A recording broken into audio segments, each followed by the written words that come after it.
Budmo, as you might be aware by now, is the online expert in terms of spare parts. If you want a spare part for your vehicle, they have it in their list. They have the most extensive spare parts catalog, right from the most affordable small car to the top of the line luxury car, you name the car, and they have the spare parts for it. And the best point is that they have the spare parts from a host of different component makers and different price segments for the same spare part. So if you want to buy a cheaper part from a different maker or a more expensive part from a different component maker, they have the option for you. Today we'll be doing a detailed walk-around review of the 2021 Maruti Suzuki XL6 MPV. So this is one of Maruti Suzuki India's flagship vehicles, and this is sold through their premium Nexa outlets. So we'll be doing a detailed walk-around of this car, and I'll be talking about each and every detail which has been offered on this particular variant. This in front of you is the basic variant, which does not actually look like the basic variant, and to be specific, this is the Zeta automatic transmission, which comes with a 4-speed torque converter based automatic transmission. So you can just have an overview of how this car actually looks. This car is based on the Maruti Suzuki Ertiga, which is sold through the Arena outlets, but this has been pitched as a premium MPV to a premium set of customers who are looking for substitutes to expensive MPVs like the Innova Cresta. So let's start with the key itself. This is how the key looks. You get Maruti Suzuki's signature smart key fob with 2 buttons, lock and unlock. And when you unlock the car, you also hear that chime. Coming to the technical specifications, this car has been only offered in petrol. It's a 1.5 litre K15B naturally aspirated petrol engine, which produces somewhat around 103 bhp of power and 138 Newton meters of torque. This has been paired to either a 5-speed manual or a 4-speed torque converter based automatic transmission. Now coming to the frontal fascia, the car looks extremely premium, and I think Maruti Suzuki has been very successful in terms of styling this and pitching it as a premium product. Let's start with the headlamps. This is how the headlamp setup looks. You get a full LED headlamp setup. These are all reflector based LEDs, and this is the DRL, which merges seamlessly into the 3-dimensional central grille, and you get this dual slat chrome element on the central fascia. Moving down below, these are full LED fog lamps which have been offered. If you move on to the higher trim, which happens to be the Alpha variant, you will also get the option of automatic headlamps. So this is how the car actually looks. Moving to the side profile, you get a lot of body cladding over here. So they have also tried to lend it that rugged appeal, and it's considerably large in terms of dimensions also. Now taking a look at the tires, the main thing which will attract your attention is this large slat of cladding, which actually makes the tires also look smaller to a certain extent. These are 185/65 R15 alloy wheels, and these are gunmetal finished. These are similar to the ones offered on the Ertiga. In the front you get disc brakes, but if you move on to the rear end, you will be able to see a drum brake unit. So if Maruti Suzuki could have offered disc brakes in the rear end also, it would have been really good. This being the automatic variant, also gets some extra features like electronic stability program. Now in order to enter the car, you get a keyless entry request sensor. You can just press this and very easily enter into the cabin. Now this here is the door pad. You get a lot of premium elements. So starting with this kind of a piano wooden element which they've offered. It's not exactly wooden texture, it's a very glossy kind of a element, but it looks pretty good. And you can also have a look at the dashboard finish over here. Now taking a look at the controls, it's quite conventional like other Maruti Suzuki cars. You get all 4 power windows. The front driver power window comes with the auto touchdown function, lock, unlock and electrically adjustable as well as retractable function. You get a 6-speaker system which includes 4 speakers and 2 tweeters on the front doors itself. So 4 speakers on all 4 doors as well as 2 tweeters. Coming to the seats, these are height adjustable seats, so you get that feature, and obviously you get the conventional controls for moving the seat back and forth as well. The footwell here is also very well spaced out. You get a dead pedal on offer And here are the controls for the auto start stop function. Since this is the smart hybrid option, so you get this smart hybrid technology on the 1.5 liter engines offered by Maruti Suzuki. And here is also ESP, as I've already mentioned, which comes with the automatic variant. Let's ingress into the car now and talk about the other details which have been offered. We have been offered a start stop button over here, so by virtue of that you can just pretty easily turn on the car. So you'll have to press it 2 times for all the accessories to start to work, and then you have to press the brake pedal, and as soon as I press the brake pedal you will be able to see that notification which guides you to switch on the car. This is how the steering looks overall.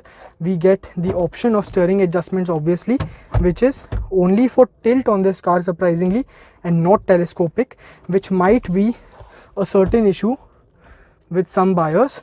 Coming to the steering mounted audio controls, on the left we have the audio related controls, quite conventional like other Maruti Suzuki cars, and on the right we get cruise control from the Zeta variant. So this is definitely a very good touch, and here are the options to accept, decline your calls, and also use voice command functions on the 7-inch Smart Play Studio infotainment system. If we take a look at the stocks over here, these are the wiper related stocks. You also get a rear wiper, and on the right you get conventional stocks for your headlamps. Now one highlight definitely in the cabin of the XL6 is the fact that you get this TFT colored multi-information display, which you can toggle from the stocks offered on either sides of the speedometers. So this is how you can toggle through it. It gives you a graphical display of how much battery your car is saving and what kind of efficiency the SHVS smart hybrid system is offering. So you get this graphical display of the torque and power, whereas you can now see the battery, etc. So this makes this cabin experience extremely intuitive. So that looks pretty good. And in terms of quality, you get hard plastics, but these are good quality plastics, and they have tried to layer it and offer different materials and tones, which really accentuates the overall cabin experience.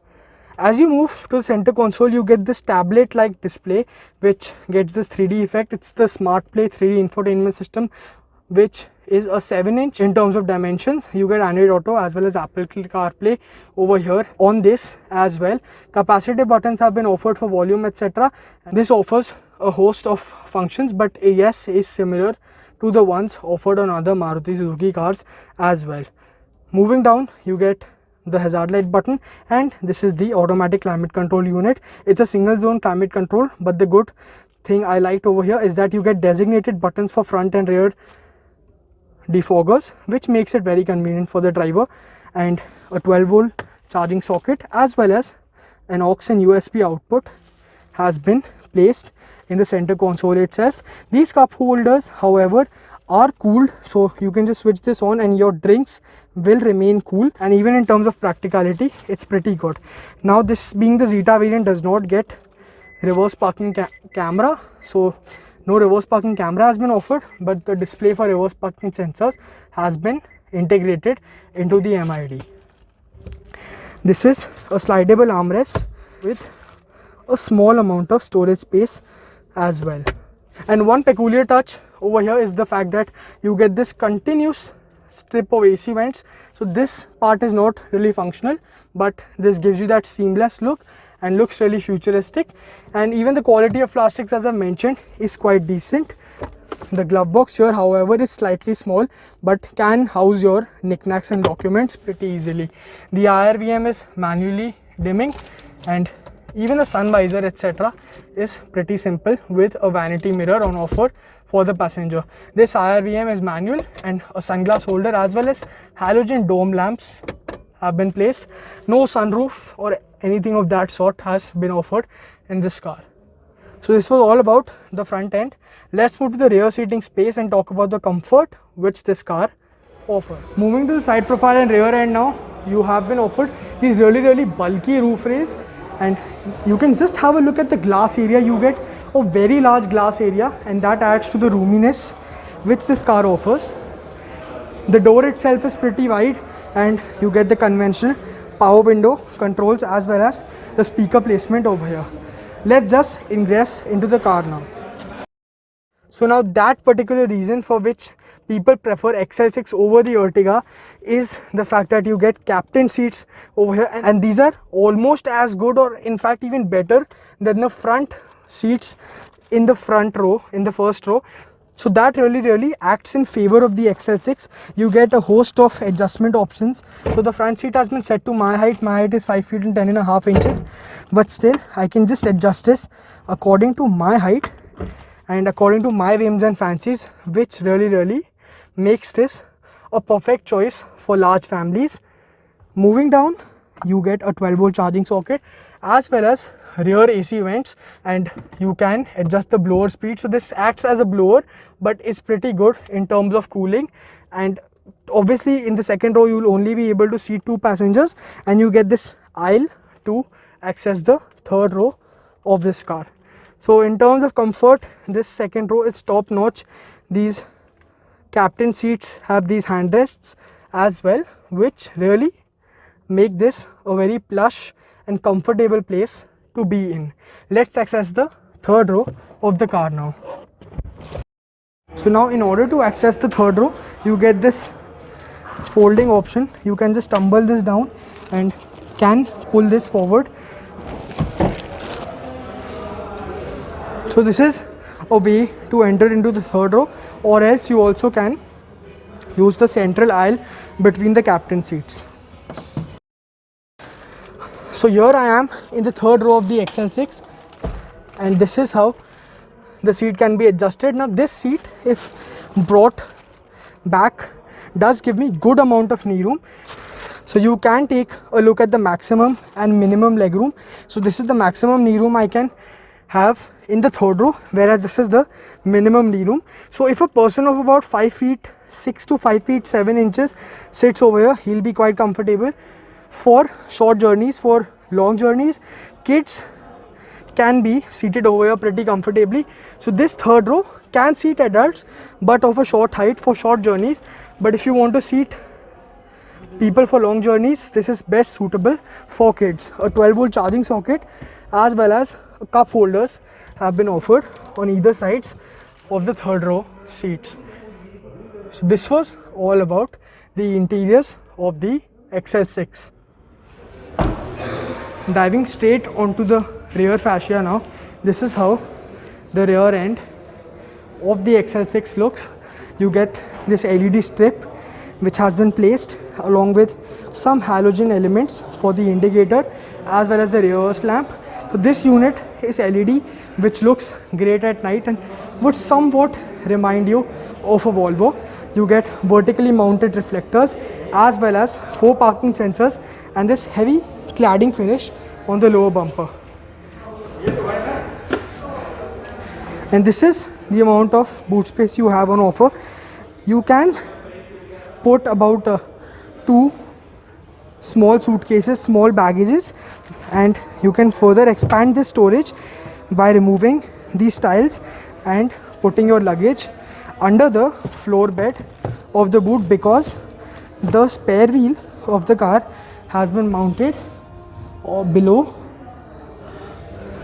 so that increases the practicality, and you always have the option of folding these seats via this toggle and increasing the boot space according to how much you require.